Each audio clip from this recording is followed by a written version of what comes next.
Bonjour à toutes et à tous, merci à chacun d'entre vous de m'écouter aujourd'hui dans cette visioconférence. Alors moi je m'appelle Canel Demeyer, je suis diététicienne, nutritionniste et conférencière et aujourd'hui je vais vous exposer 3 grands points sur comment éviter de prendre trop de poids pendant le confinement.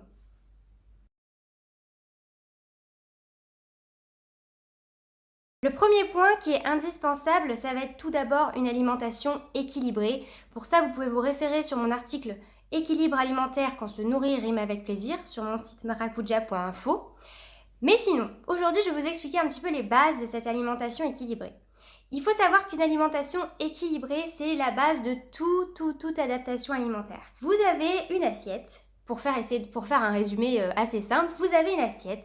Dans cette assiette, vous coupez en deux et toute la moitié doit représenter les légumes. L'autre moitié doit représenter, hop, on recoupe en deux, la part des féculents, complets de préférence, et l'autre part les protéines, qu'elles soient animales ou végétales, peu importe, ce qui compte c'est d'avoir des protéines.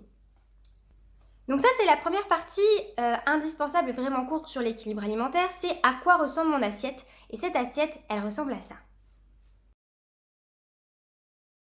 La deuxième partie, donc le deuxième point le plus important, ça va être d'écouter ces sensations de faim et satiété.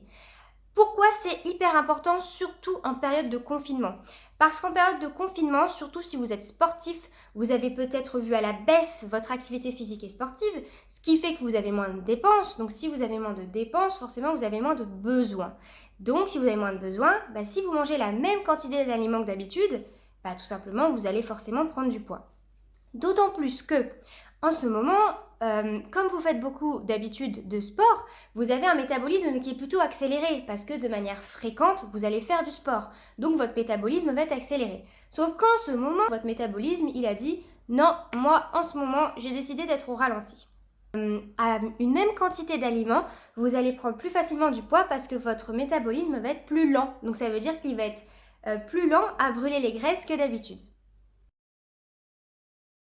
Donc comment on fait concrètement quand on a son métabolisme qui est revu à la baisse et quand on a moins de dépenses? Tout simplement on écoute ces sensations de faim et satiété, on essaie de se faire confiance. Donc la méthode, elle consiste en quoi? Tout simplement quand vous vous mettez à table, il faut absolument que vous ayez faim, à bien dissocier avec la sensation de gourmandise. Quand vous savez que vous avez faim et que ce n'est pas de la gourmandise, alors vous essayez d'avoir un repas d'au moins 20 à 30 minutes et au moment où vous n'avez plus faim, vous vous arrêtez. Et même si vous avez remarqué que les quantités étaient bien moindres que d'habitude, ne vous inquiétez pas, c'est normal. Et enfin, le dernier point, le troisième point le plus important, ce troisième point, c'est se faire plaisir. En fait, en ce moment, ce qui est compliqué avec cette période de confinement, c'est qu'on a revu toute notre mode de vie. Peut-être que certains, leur mode de vie ont peut-être été même chamboulés. Et ce qui se passe, c'est que le corps, inconsciemment, a un petit peu envie de se récompenser. On lui a chamboulé sa zone de confort et il a besoin de se sentir réconforté. Et comment il fait pour se sentir réconforté? Il y a plein de manières, mais l'alimentation, ça en fait partie parce que l'alimentation est vraiment reliée à l'affect. Donc si vous avez des petites envies de fringales dans la journée, alors même que vous n'avez pas faim, parce que vous avez pensé à la petite question du point 2 et vous avez dit non, là c'est pas de la faim, c'est de la gourmandise. Dans ce cadre-là, moi je vous conseille deux petites choses. La première, donc effectivement, c'est de savoir si c'est de la faim ou de la gourmandise. Ensuite, le deuxième point, c'est de se dire ok, je sais que j'ai pas faim, je sais que je vais sûrement le stocker, mais c'est pas grave, j'ai envie de me faire plaisir. Mais alors dans ce cas-là, je vais le faire en pleine conscience et je vais non pas subir mon grignotage, mais le choisir.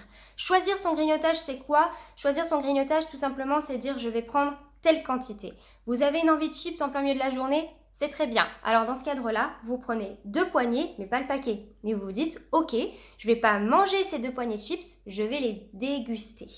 Et ça, c'est important de le dire parce que à la base, si vous avez cette fringale et cette gourmandise, c'est pour en profiter, c'est pas pour culpabiliser. On a le droit de craquer de temps en temps, il n'y a pas de souci. Et c'est pas ça qui va vous faire prendre du poids, c'est justement parce que vous essayez de contrôler un petit peu ces fringales que là, vous n'allez effectivement moins prendre de poids. Je vous remercie de m'avoir écouté aujourd'hui. Donc pour reprendre, pour faire une petite conclusion de tout ce qu'on a dit pendant cette mini vidéo, le premier c'est de toujours s'assurer de faire comme on peut pour avoir un équilibre alimentaire. C'est peut-être compliqué en ce moment pour acheter tout ce qu'il faut, mais en tout cas, sachez que le plus important, c'est d'essayer d'avoir à peu près la bonne structure et de faire de son mieux. Le deuxième point, c'est d'écouter ses sensations de faim et satiété. Et pour moi, c'est le point le plus important parce que même si vous n'arrivez pas à avoir un équilibre alimentaire, si déjà vous écoutez quand est-ce que vous avez faim et quand est-ce que vous n'avez plus faim, c'est déjà très bien. Et enfin, le troisième point hyper indispensable, c'est de vous octroyer des petits moments de plaisir, même si effectivement ça déroge à la règle, c'est pas grave. Notre corps n'est pas fait pour se restreindre et encore moins notre mental. Donc surtout, n'hésitez pas à vous faire plaisir de temps en temps, mais en pleine conscience et vous choisissez la quantité de votre grignotage. Voilà, je vous dis merci beaucoup et prenez soin de vous. Au revoir.